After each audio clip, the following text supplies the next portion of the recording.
Assalamualaikum warahmatullahi wabarakatuh. Jadi kami di sini akan menjelaskan poin-poin penting dari ilmu komunikasi. Sebelumnya tujuan kita menjelaskan poin-poin penting dari ini untuk mengerjakan tugas UAS yang diampu oleh Dr. Haji Cecep Suryana, MSI.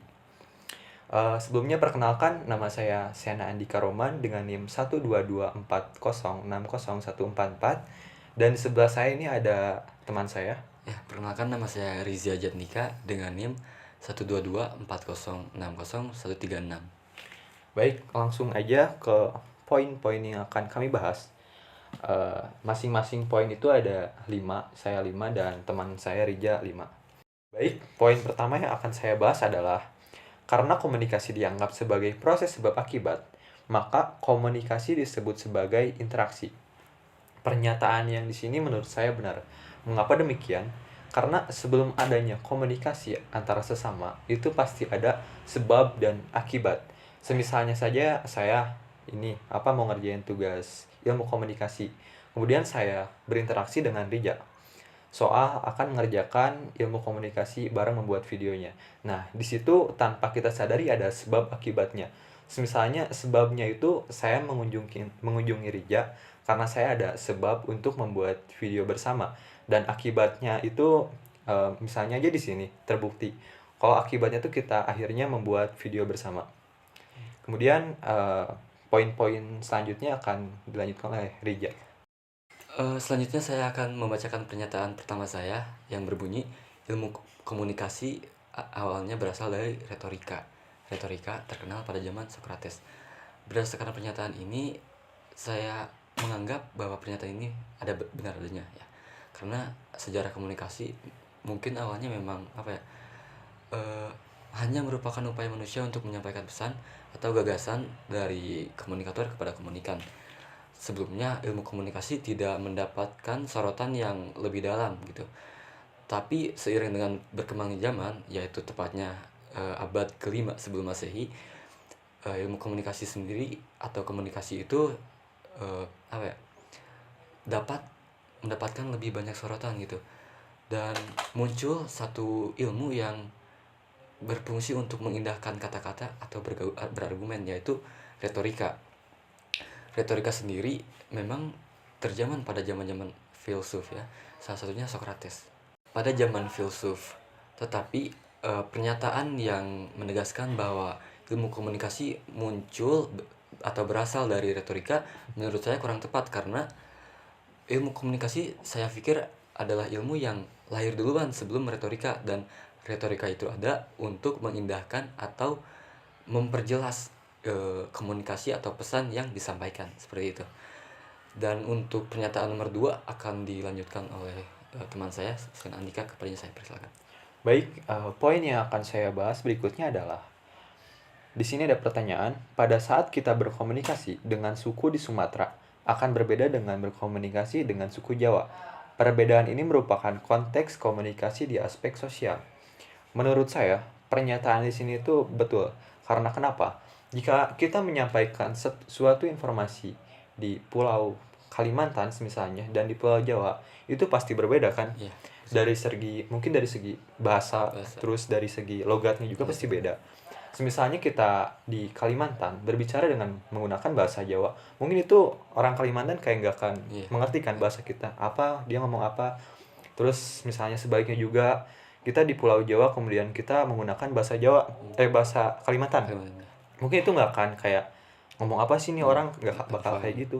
Makanya di situ pentingnya poin kita harus menyampaikan komunikasi kita dengan bahasa yang mereka Pahami gitu. pahami. Nah ya, dengan bahasa yang mereka pahami agar mereka cepat memahami apa informasi yang kita sampaikan seperti itu. Makanya di sini poin yang menurut bahasa, Ya, ya, bahasa. bahasa itu penting dalam menyampaikan informasi. Baik, poin ke selanjutnya akan dilanjutkan oleh Rija. Ya, untuk poin nomor 2 saya mengambil pernyataan nomor 10 ya, yang berbunyi, apabila komunikasi dianggap sebagai proses linear, maka kurang sesuai dengan konsep komunikasi tatap muka. Jika komunikasi tersebut linear, maka orientasinya hanya akan berpusat pada sumber. Konseptualisasi komunikasi tersebut termasuk ke dalam komunikasi sebagai tindakan satu arah. Saya rasa pernyataan di sini benar adanya ya, karena bila kita menyinggung soal komunikasi linear adalah merupakan komunikasi yang bersifat satu arah dan tidak pasti mendapatkan feedback. Oleh karena itu, benar adanya dengan pernyataan komunikasi linear kurang sesuai dengan konsep komunikasi tatap muka. Komunikasi tatap muka sendiri merupakan komunikasi yang terjadi secara langsung antara komunikator dan komunikan. Dan komunikasi dua arah ini akan menimbulkan yang namanya feedback gitu. Jadi bila dikatakan komunikasi linear tidak sesuai dengan konseptualisasi komunikasi yang mendapatkan feedback, saya rasa benar, karena komunikasi yang mendapatkan feedback merupakan jenis komunikasi yang komunikasi dua arah seperti itu. Nah, untuk nomor selanjutnya, Sen Andika akan melanjutkan. Baik, poin yang ketiga yang akan saya bahas adalah di sini ada pernyataan gangguan komunikasi yang disebabkan karena kesalahan pada bahasa yang digunakan merupakan gangguan teknik. Menurut saya ini pernyataan di sini benar adanya. Kenapa begitu? Karena misalnya kita kesalahan bahasa, soal bahasa. Semisalnya kita akan menyampaikan informasi kepada yang misalnya tuh adik bawah gitu, yang dia masih PAUD. Misalnya dia membuat kesalahan nih. Terus kita menegur dia dengan bahasa kita, yaitu bahasa saat kuliah.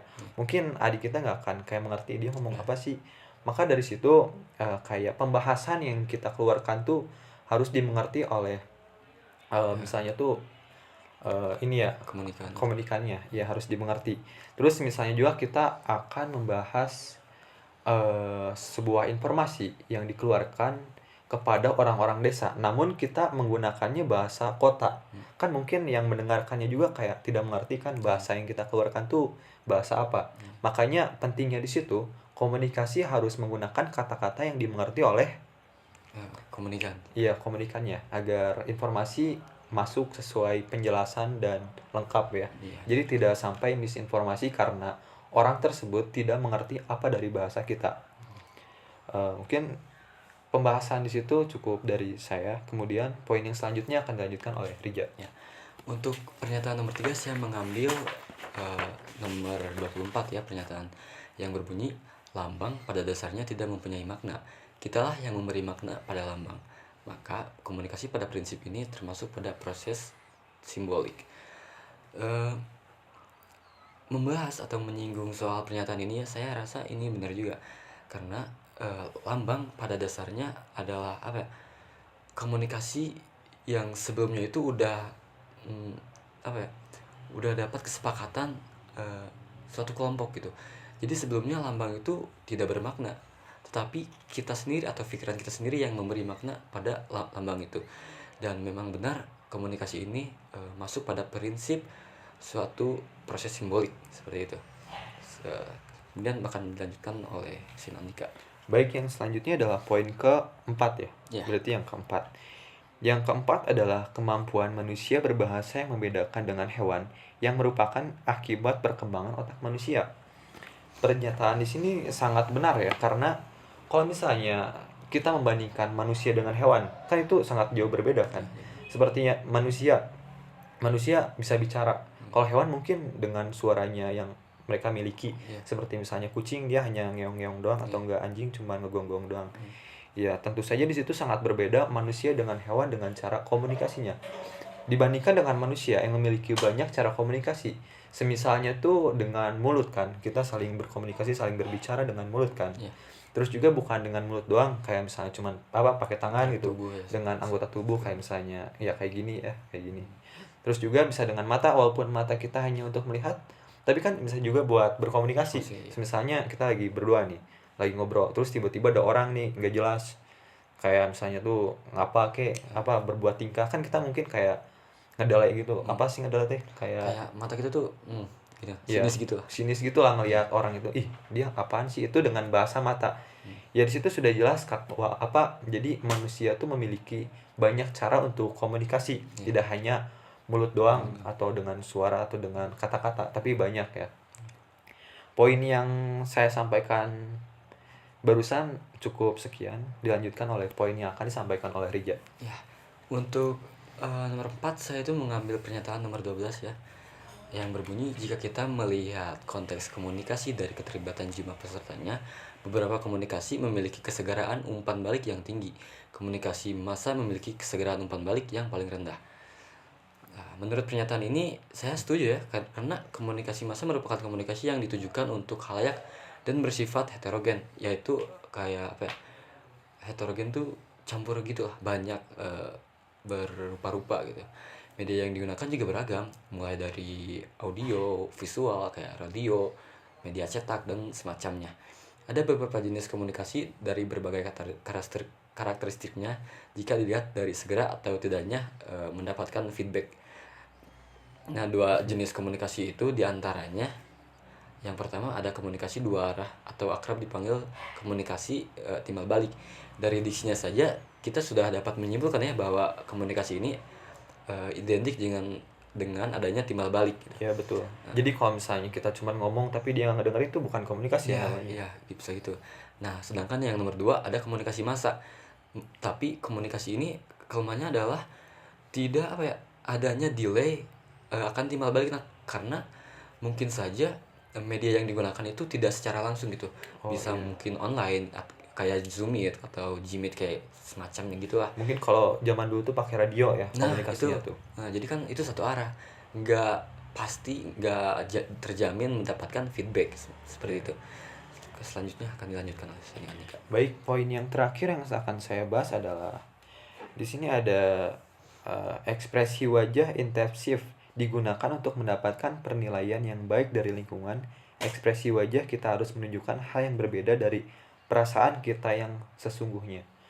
Di sini sangat betul sekali ya, kayak misalnya terlihat misalnya tuh kita akan menyampaikan sebuah informasi atau kita akan berkomedi di depan kayak ngejokes gitu. Kan nggak mungkin kalau misalnya kita lagi berkomedi di depan tapi karena mungkin perasaan hati kita yang lagi kacau, misalnya lagi sakit hati Iya. atau enggak lagi dikecewain sama seseorang. Iya, kadang Kan kita itu mulai. iya kan itu kan pasti murung kan mukanya. Hmm. Nah, sedangkan kita harus menyampaikan kayak misalnya kita harus berkomedi. Kan itu sangat tidak ini ya, tidak Tidak sinkron gitu. iya tidak sinkron lah. Misalnya kita have fun nih, yang kita keluarkan tuh have fun, tapi muka kita kayak yang sedih kayak misalnya cuman cemberut gitu kan, Iya. kayak nggak lucu kan jadinya, kayak garing. Nah, makanya kenapa di sini ekspresi wajah tuh sangat penting sekali dalam menyampaikan informasi. Misalnya informasi yang penting nih tapi muka kita kayak yang biasa aja, kan nanti yang komunikannya kayak apaan sih ini orang, kayak jadinya nggak percaya sama kita kan. Makanya kalau misalnya kita menyampaikan informasi atau kita sedang di depan nih, di depan banyak orang, kita tuh harus menggunakan kata yang sesuai dengan apa yang kita sampaikan kan. Tidak boleh berbeda, nanti nggak akan nyambung jadinya. Iya. Ya makanya dari situ ekspresi wajah itu sangat penting saat kita menyampaikan informasi atau menampilkan sesuatu, itu sangat penting. Baik, selanjutnya kembalikan kepada Rija. Ya. Untuk yang terakhir saya mengambil pernyataan nomor 13 ya. Bunyinya itu jika kita melihat konteks komunikasi dari keterlibatan jumlah peserta, beberapa komunikasi memiliki derajat kedekatan fisik yang tinggi.